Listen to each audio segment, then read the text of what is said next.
Good morning. We're going to go over section 5.2, and we covered part of section 5.2 last week with polynomial long division. Now we're going to look at polynomial synthetic division, which is the second part of section 5.2. Okay, and synthetic division is a lot quicker than polynomial long division. That's why they call it long division, right? So I'm just going to kind of explain how it works and do some examples and then show you why it's useful, okay? So we want to do something like this. So this only works if we're dividing. So we're dividing a polynomial, let's call it p of x, by a linear polynomial.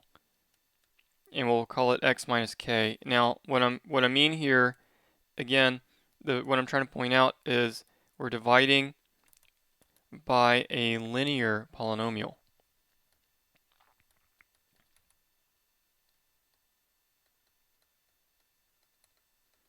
Okay, if you're doing that, then you can use synthetic division and it works really quickly. Alright, so what I think the easiest way to explain this is through examples. The written explanation actually makes it look more complicated than it is. So we're going to do several examples. This is from the textbook. Again, we're using the college algebra book from Hawkes Learning. And this is example 4 from the text. And we are going to, we're going to divide. This is not exactly how they word it, but I'll explain the difference in a little bit. Right now we're just trying to look at an example of synthetic division, okay? So we're dividing this polynomial, negative 2x to the fourth plus 11x cubed minus 5x squared minus 3x plus 15. We want to divide all that by x minus 5. Okay, so we're trying to divide this polynomial by x minus 5. Now, just as a quick review, remember that if I had something like this, if I'm trying to divide 28 by 4, we say, well, 4 goes into 28 7 times. 7 times 4 is 28, and then we get a remainder of 0. Okay, now a remainder of 0 means, if you get a remainder of 0, that means you have factored the expression here. Here we call it the dividend, the 28. All right, so this means we have factored the dividend. The dividend, again, is the thing that we're dividing into. So here I could rewrite 28 as 7 times 4, right? And then I have no remainder, so that means it's factored. So that's why we look at division with polynomials. If I can divide by x minus 5 and get a remainder of 0, then x minus 5 is a 0. It's a factor, and I've now partially factored this polynomial. Okay, so here's how we set it up. So I'm going to try to make some notes here. So here's the setup. You put in your k value. The k value here, remember we're dividing by x minus k. So my k value comes right here. K is 5. So I set up 5. All right, that's my k value again. And then across the top, I'm going to write my coefficients, and I have to make sure that all degrees are considered. So I have negative 2x to the fourth, 11x cubed, minus 5x squared, minus 3x, 15. If I had skipped a power, I have to put in a 0. So make sure it's probably a good idea to read it out to yourself while you're writing it down, which I recommend anyway. It seems like you can eliminate more errors if you just simply say it out loud. All right, so let's say here we have the coefficients of my polynomial p of x, and that's what I have here.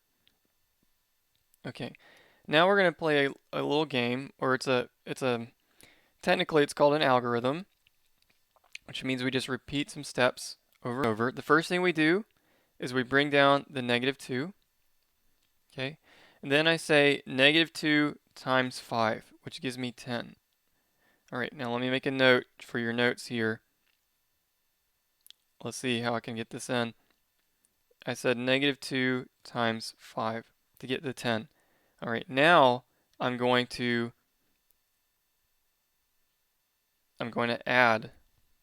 So I get the 11 plus 10, and this is not correct, is it? Sorry. Negative 2 times 5 is what? Negative 10, sorry.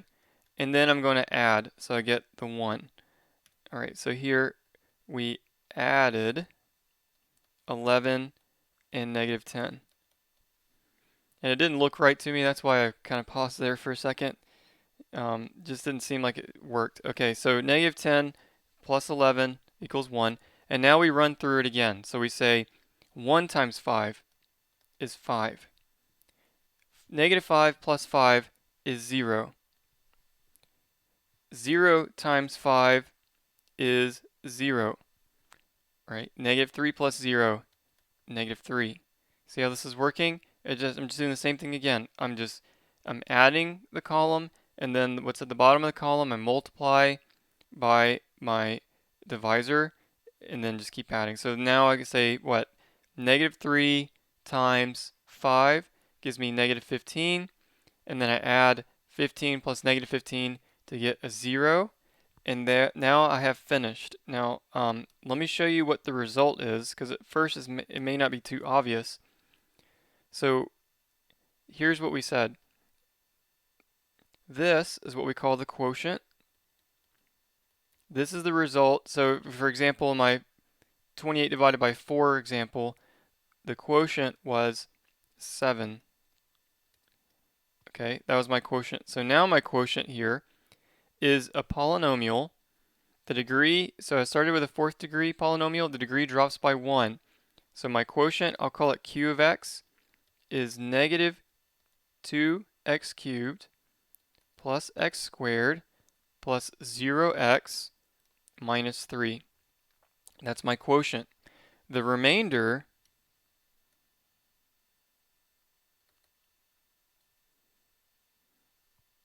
is this last value. My remainder here is 0.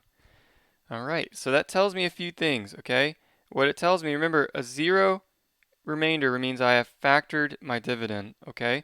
So that means p of x now has been factored, and that's kind of the reason we want to look at synthetic division, is it's a quick way to help us factor some things. I mean, gosh, can you factor this 4th degree polynomial? The techniques that we've learned so far are not very useful for this. But now that I have figured out through this synthetic division technique, I got a remainder of 0, my p of x can actually be factored. Let's see, I'll write it in this green again. P of x is actually factored as not this negative 2x to the 4th plus blah, blah, blah, blah, blah.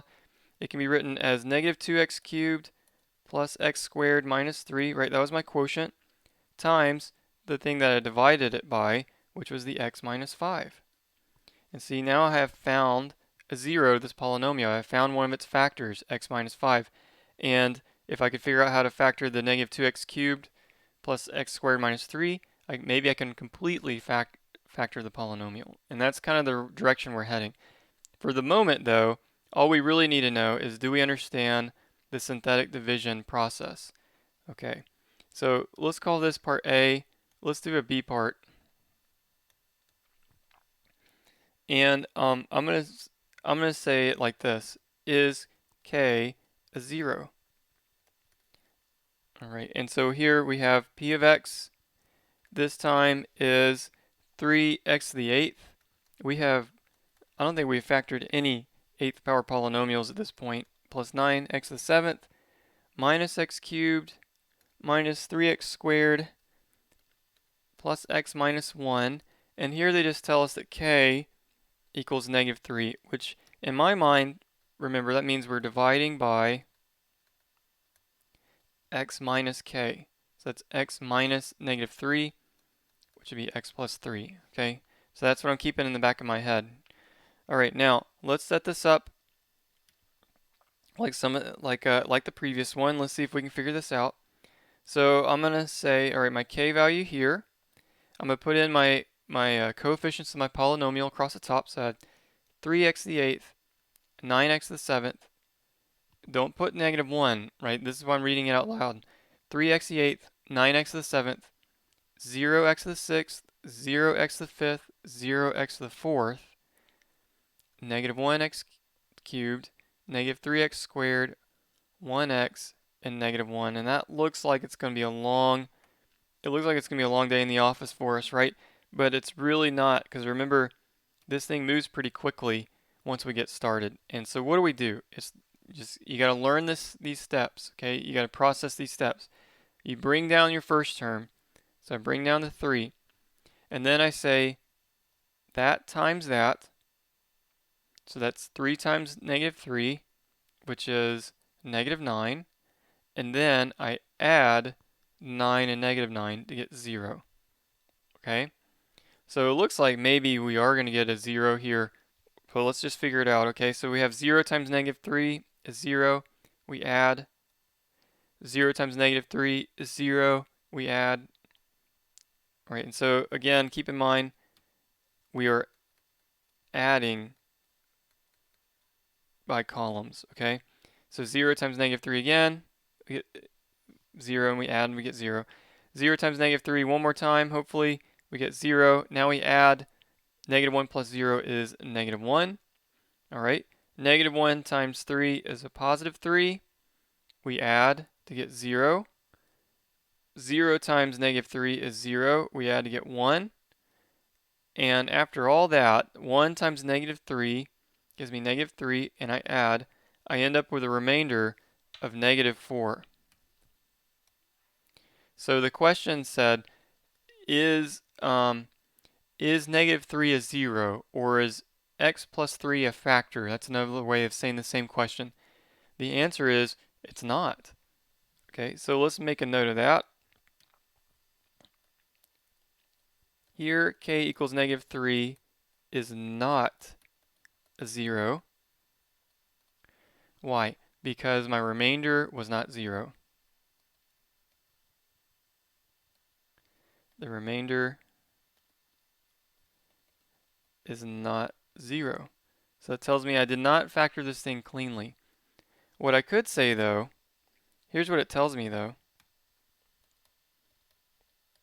We did kind of factor it in a way. This tells me that p of x, which is, again, let's look at it again, this 3x to the 8th plus 9x to the 7th minus x cubed minus 3x squared plus 1, all that is the same thing. Did I get it right? No. Plus x minus 1, okay, is the same thing as, I could factor it as, so my quotient would be 3x to the 7th. Let's see, that's 7th, 6th, 5th, 4th, 3rd, 2nd, minus x squared plus 1 times x plus 3. All right, so there's my quotient and my divisor plus the remainder, so minus 4. So it's not factored. X plus 3 is not a factor here, but we could rewrite my p of x like this, and we got that based off our synthetic division. Okay, and this is, I mean, that was a quick way. For those of you who saw the long division video, you saw the long division takes a long time, very tedious, a lot of room for error. This is very fast, and actually I used this in my dissertation several times when I was trying to find some zeros for these particular types of polynomials, and this just helped me just like scratch work, just do it very quickly. Okay, so it's very useful. All right. Now let me show you that we could also do synthetic division with complex numbers. All right, so here we're going to, here's the way let's say simplify this polynomial, or it's not a polynomial. Simplify this expression by synthetic division.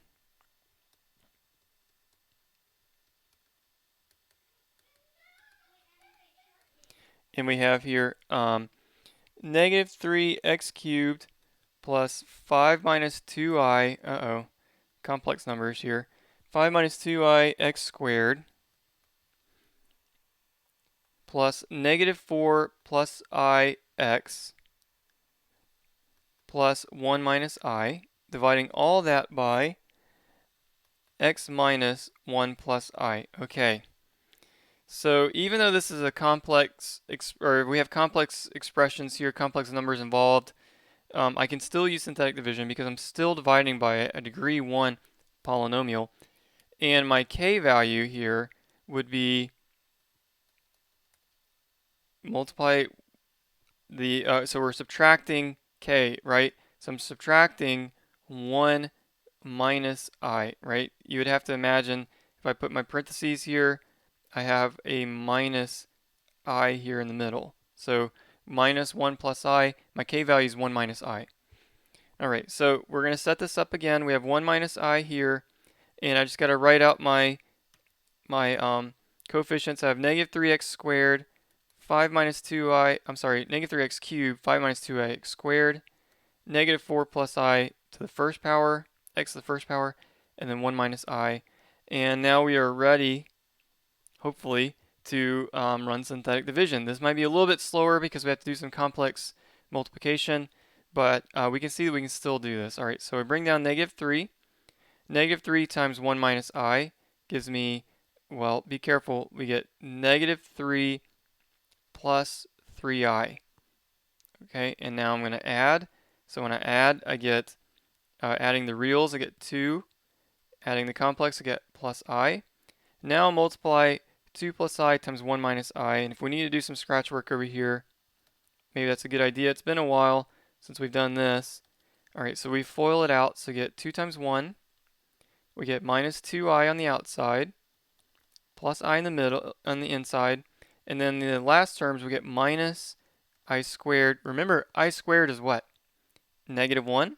So this actually becomes minus negative 1, which becomes just plus 1.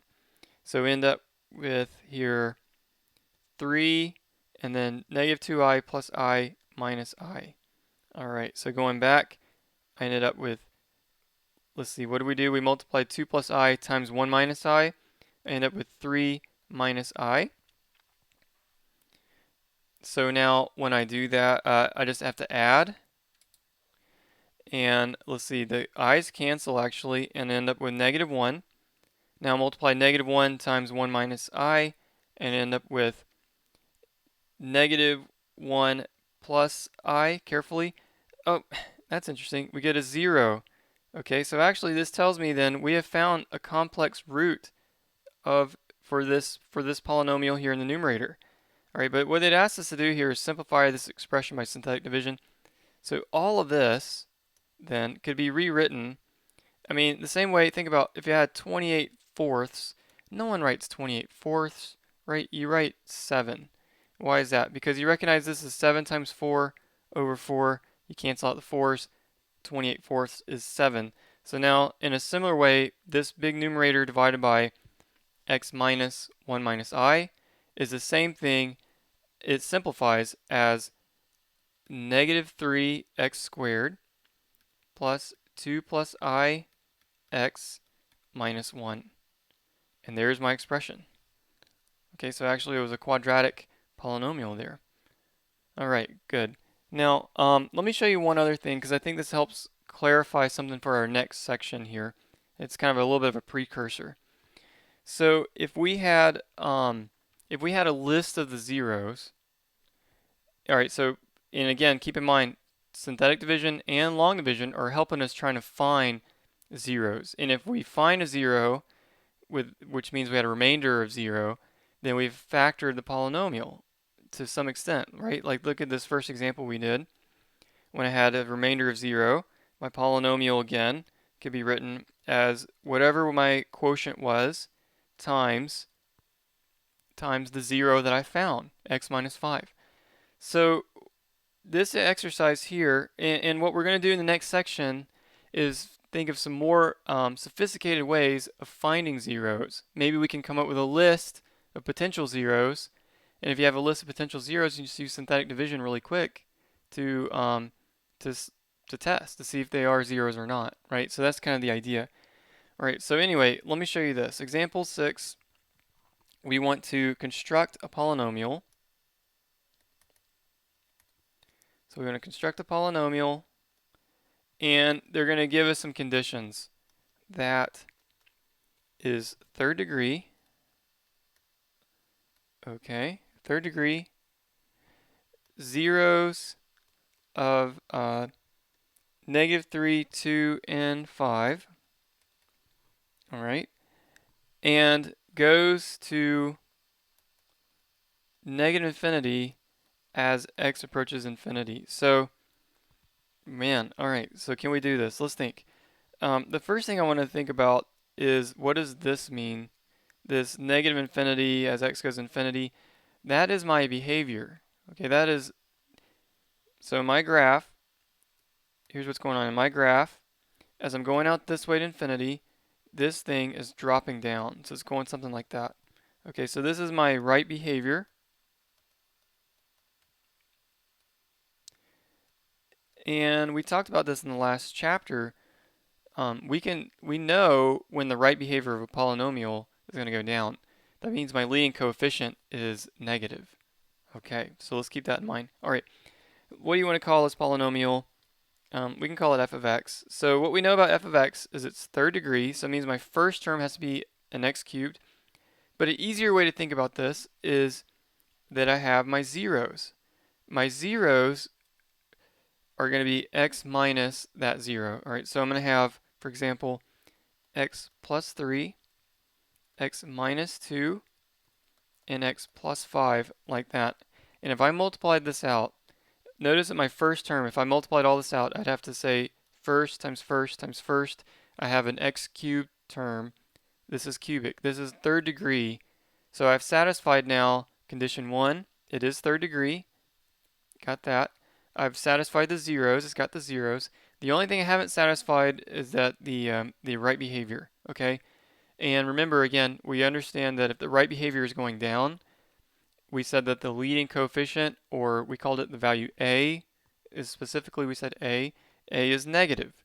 All right. So in this one, if I multiply out x plus 3 times x minus 2 times x plus 5, the first term would be x cubed. That's it. So how do we make it negative? Just multiply it by -1. That works.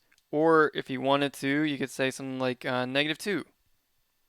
Still does not change the right behavior. It does not change the zeros. Okay, and it doesn't change the degree. So let's make it simple though. Let's just multiply it by -1. And there is our solution. And I hope that makes sense. And what I'm hoping is this gives a broader brush picture, or a broader perspective, I should say, of the way polynomials work. That if you have the zeros, if you have all the zeros, then you can completely factor it. I mean, look, this f of x is factored. It's factored. So if we can get the zeros, we can factor the polynomial, which we have seen in the past is a huge deal when we're trying to solve equations and inequalities. Okay, so let's move on to 5.3 then, and I'm going to show you some more sophisticated techniques to finding zeros, and we will use synthetic division a lot to do this. Okay, so this is section 5.3, and it's called locating real zeros of polynomials. I'm going to cover just probably the first two of these today, and so I'm going to call this the Rational Root Theorem, which is one technique, and it's very, very useful. And then the other one is Descartes' rule of signs. And that is René Descartes, the same guy who named the Cartesian plane, right? We've talked about him already. So Descartes' rule of signs.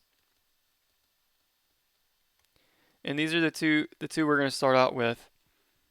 Okay. And I guess we can just start with the Rational Root Theorem.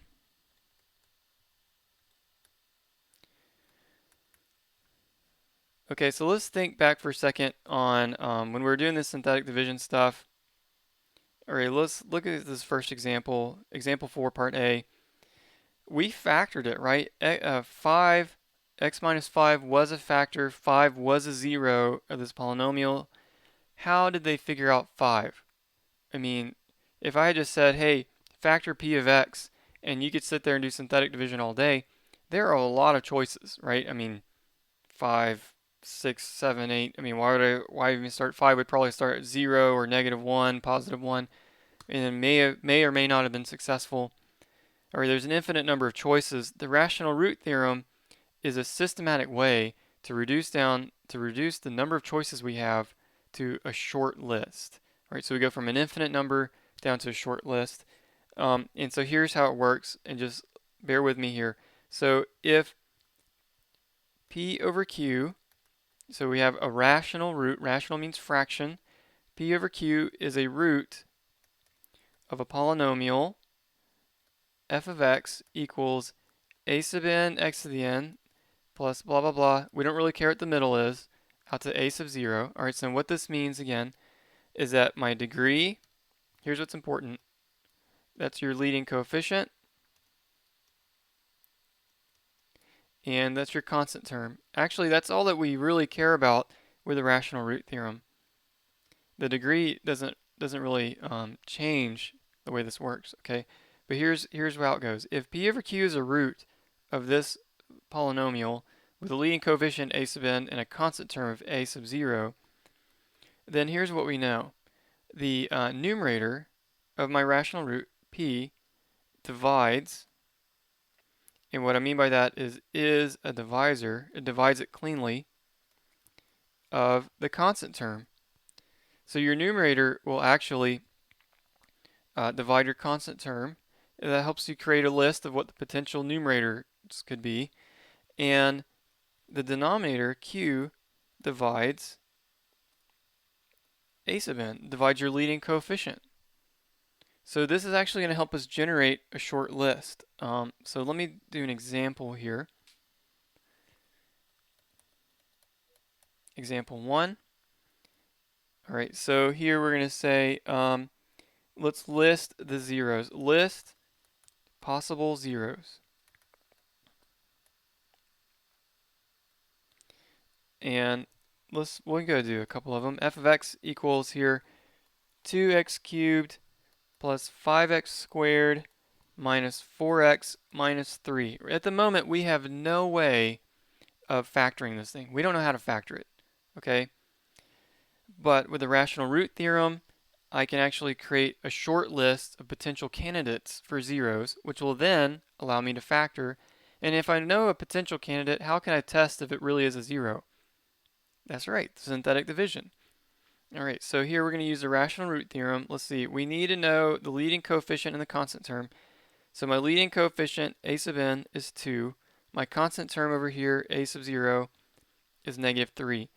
All right, now the rational root theorem says that if I have a fraction root, which is p over q, the numerator is going to divide the constant term. Okay, so p divides negative 3. So let's think about what kind of things can divide negative 3. How about 1? Yeah, 1 divides 3. 3 over 1 is 3. How about 3? Yeah, 3 over 3 is 1.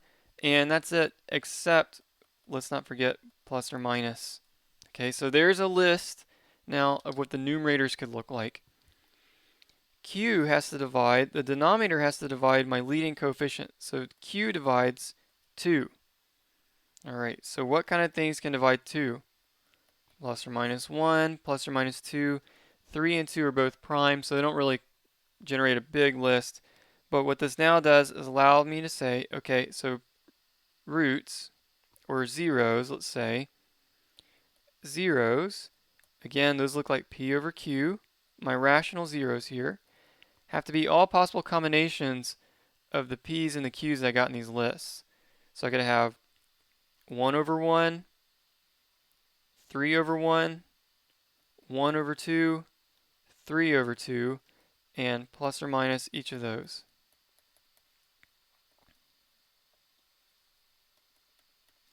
Alright, so we went from an infinite number, let's clean this up a little bit. You get plus or minus 1, plus or minus 3, plus or minus 1/2, plus or minus 3/2. And those are my potential zeros. So we went from, at the beginning, I say, hey, factor this thing, and you can use synthetic division if you want. I don't even know where to start. I guess we'll try 1. I don't know.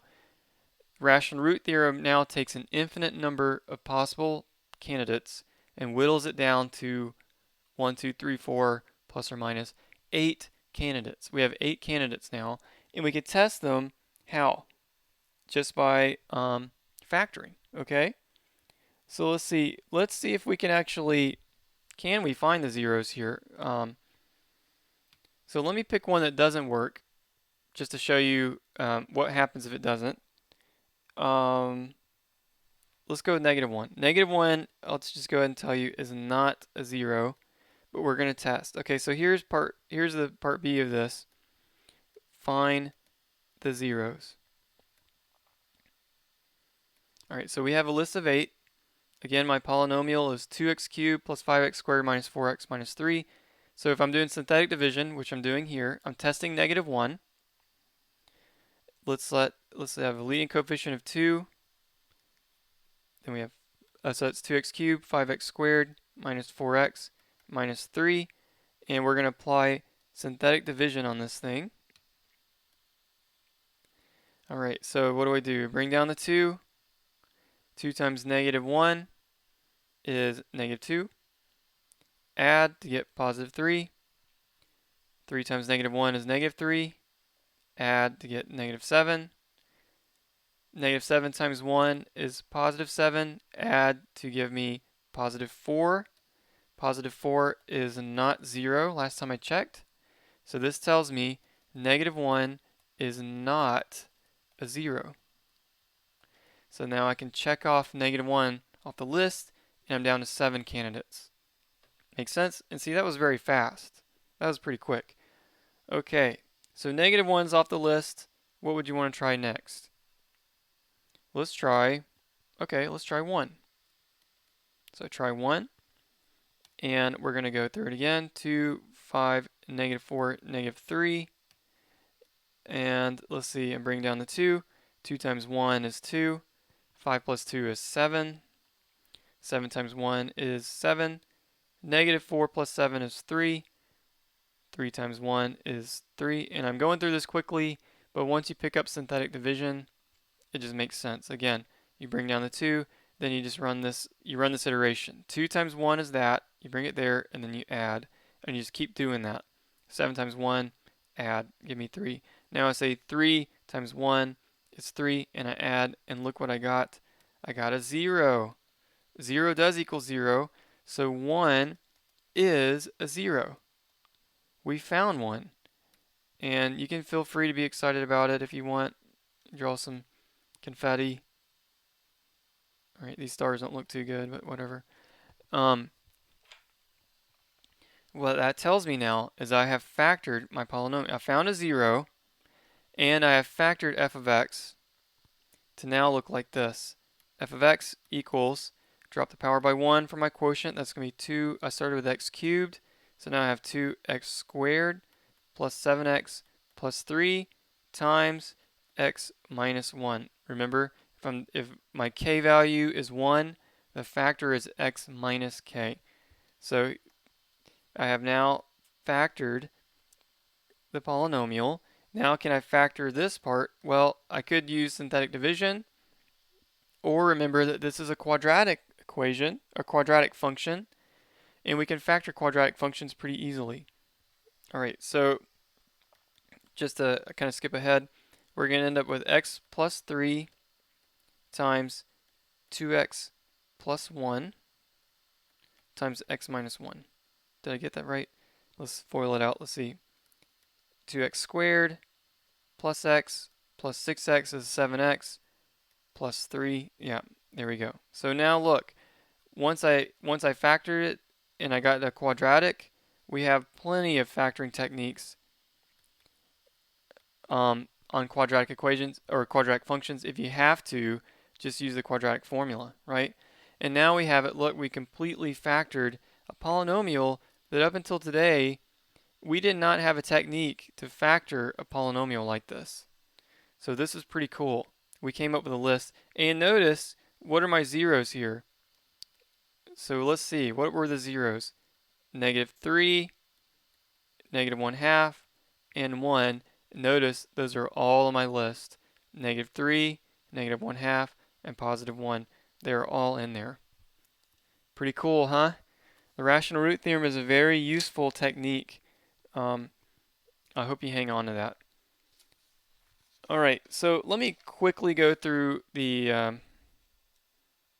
well, actually, let's save the Descartes rule of signs for another time. If you have any questions on this, I'll be glad to help you. I want to make sure you understand it.